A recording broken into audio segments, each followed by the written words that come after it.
Diane Keaton, famed for roles in Father of the Bride, First Wives Club and more, dies at 79, exclusive.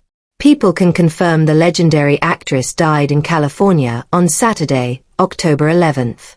There are no further details available at this time, and her family has asked for privacy in this moment of great sadness, a spokesperson tells People.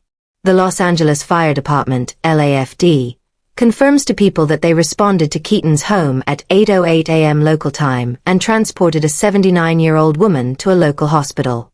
Keaton rose to fame in the 1970s thanks to her role in the Godfather films and her collaborations with director Woody Allen. She won an Oscar for Best Actress for 1977's Annie Hall. Her long career included movies like The First Wives Club, multiple collaborations with director Nancy Meyers, and the Book Club franchise. The actress was born in Los Angeles in 1946 as Diane Hall, and was the oldest of 4 children. Her father was a civil engineer, while her mom stayed at home. Still, Keaton thought her mother dreamed of something bigger. Secretly in her heart of hearts, she probably wanted to be an entertainer of some kind, the actress told People in 2004. She sang. She played the piano. She was beautiful. She was my advocate. Keaton performed in plays in high school, and after graduating in 1964, she pursued drama in college. But she soon dropped out and moved to New York to try to make her way in theater. She took her mother's maiden name, Keaton, for her professional name, because there was already a Diane Hall registered with Actors Equity. In 1968, Keaton was cast in Broadway's Hair as the understudy for Sheila. In 2017, Keaton told People that she struggled with bulimia during this time after the director of the show told her she needed to lose weight, though she didn't blame him for her illness. Believe me, it had to do with an overabundant need for more. Too much. It was a mental illness, she said. I became a master at hiding.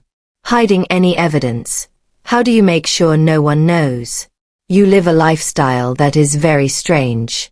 You're living a lie, she explained about her illness. She eventually recovered thanks to therapy, but said bulimia also robbed her of the ability to enjoy her time on Broadway. Next, Keaton starred in Allen's Broadway show Play It Again, Sam, which premiered in 1969. She received a Tony nomination for the role. Her film debut was in 1970's Lovers and Other Strangers, but her big break came when Francis Ford Coppola cast her as Kay Adams, the girlfriend of Al Pacino's Michael Corleone, in The Godfather, released in 1972. The movie was based on the novel by Mario Puzo, but Keaton didn't read the bestseller before her audition and didn't really know what the film was about. I think the kindest thing that someone's ever done for me is that I got cast to be in The Godfather and I didn't even read it. I didn't know a single thing, she told People in 2022. I just was going around auditioning. I think that was amazing for me. And then I had to kind of read the book. The film was a massive success and won Best Picture at the Oscars. Keaton reprised her role in 1974's The Godfather Part 2, which was also a triumph and won Best Picture. She returned for 1990's The Godfather Part 3, the last film. Keaton also continued to collaborate with Allen, appearing in the film version of Play It Again, Sam, released in 1972, 1973's Sleeper and 1975's Love and Death. Despite her early success, Keaton's insecurities still plagued her, and she would never watch her own films. I just don't like the way I look and sound, she told People in 1975.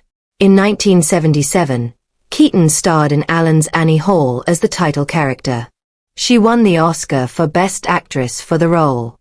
Annie's wardrobe mimicked Keaton's own, full of menswear, vests, and structured trousers, and the film cemented the actress's place as a style icon.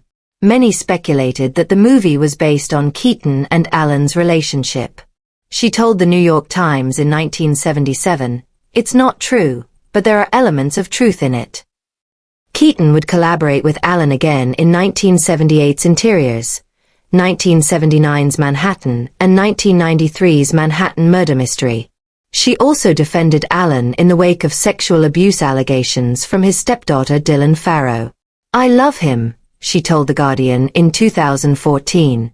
Keaton's other film roles included 1977's Looking for Mr. Goodbar, 1981's Reds, 1982's Shoot the Moon and 1984's The Little Drummer Girl.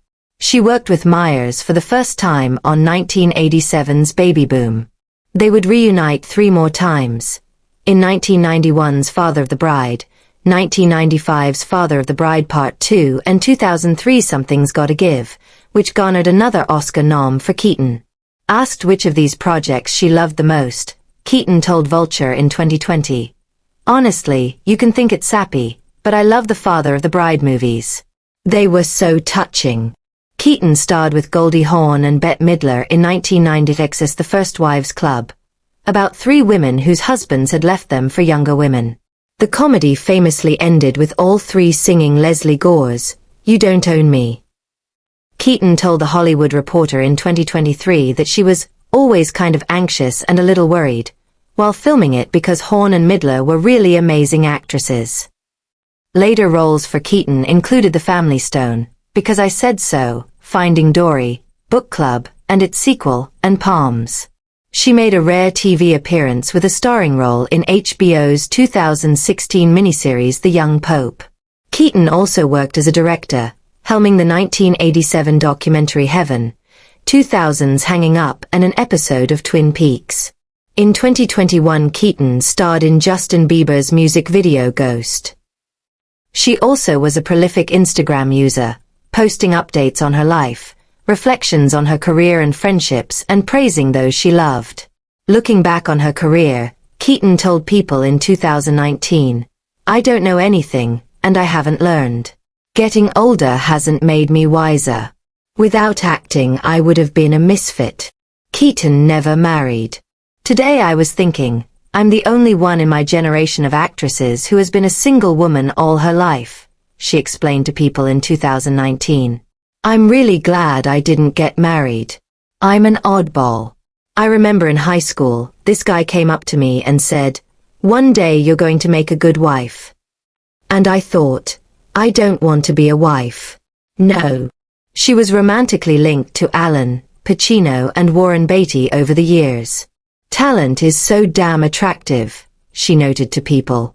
Keaton had 2 children, daughter Dexter and son Duke, whom she adopted in 1996 and 2001, respectively. "Motherhood was not an urge I couldn't resist. It was more like a thought I'd been thinking for a very long time. So I plunged in," she told Ladies' Home Journal in 2008. Keaton is survived by her children.